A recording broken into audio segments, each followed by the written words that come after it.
Hi friends, പുതിയൊരു വീഡിയോയിലേക്ക് സ്വാഗതം. ഇന്ന് ഞാൻ കോസ്കോയിൽ പോയപ്പോൾ ഒരു പാക്കറ്റ് എഗ്ഗ് വാങ്ങിച്ചു. ഈ എഗ്ഗ് ആണ് ഞാൻ സ്ഥിരമായി വീട്ടിൽ വാങ്ങാറ്.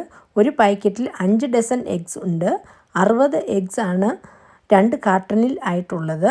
ഈ എഗ്ഗ് വാങ്ങുമ്പോൾ ഞാൻ ഏറ്റവും കൂടുതലായി നേരിടുന്ന ഒരു പ്രശ്നം എന്ന് പറയുന്നത് ഈ പാക്കറ്റോട് കൂടി ഫ്രിഡ്ജിൽ സൂക്ഷിക്കുമ്പോൾ അതിൽ നിന്ന് എഗ്ഗ് എടുത്ത് ഉപയോഗിക്കാൻ വളരെ ബുദ്ധിമുട്ടായിരുന്നു.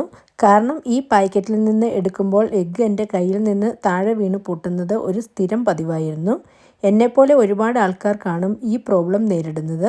പിന്നീട് ഞാൻ ഇതുപോലെ എഗ്ഗ് സ്റ്റോർ ചെയ്യാൻ പറ്റിയ ഒരു എഗ്ഗ് ഹോൾഡർ അന്വേഷിച്ചിട്ട് എനിക്ക് കിട്ടിയത് മാക്സിമം ഒരു 36 എഗ്ഗ് വരെ സ്റ്റോർ ചെയ്യാനുള്ള എഗ്ഗ് ഹോൾഡർ ആയിരുന്നു. എന്നാൽ ഞാൻ ഒരു ദിവസം ഇവിടെ ഒരു സ്റ്റോറിൽ പോയപ്പോൾ അവിടെ നിന്നാണ് എനിക്ക് ഈ എഗ്ഗ് ഹോൾഡർ കിട്ടിയത്. ഇതിൽ 3 ട്രേ ആണുള്ളത്. ഒരു ട്രേയിൽ 30 എഗ്ഗ്സ് വയ്ക്കാം. 3 ട്രേയിലും കൂടി 90 എഗ്ഗ്സ് വയ്ക്കാവുന്നതാണ്. ഞാൻ എപ്പോഴും പുതിയ എഗ്ഗ്സ് ആണ് താഴെ അടുക്കുന്നത്. ഏറ്റവും മുകളിലായിട്ടുള്ളത് പഴയ എഗ്ഗുകളാണ്. പ്ലാസ്റ്റിക് ഗ്ലാസ് ആയതിനാൽ അകത്ത് എത്ര എഗ്ഗുകൾ ഉണ്ടെന്ന് കറക്റ്റായിട്ട് അറിയാൻ സാധിക്കും. ഈ ട്രേകളെല്ലാം തന്നെ വളരെ എളുപ്പത്തിൽ തുറക്കാനും അടയ്ക്കാനും സാധിക്കുന്ന ഒന്നാണ്.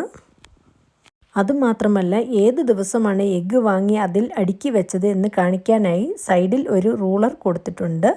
അതിൽ 1 മുതൽ 31 വരെ ഡേറ്റ് കൊടുത്തിട്ടുണ്ട്. അതിൽ നമുക്ക് ഏത് ഡേറ്റാണ് എഗ്ഗ് വാങ്ങിയതെന്ന് കറക്റ്റായിട്ട് അടയാളപ്പെടുത്തി വയ്ക്കാൻ സാധിക്കും. അതുമാത്രമല്ല, ഇത് ഫ്രിഡ്ജിൻ്റെ ഒരു സൈഡിൽ നല്ല ഒതുങ്ങിയിരിക്കുന്ന നല്ലൊരു എഗ്ഗ് ഹോൾഡറാണ്.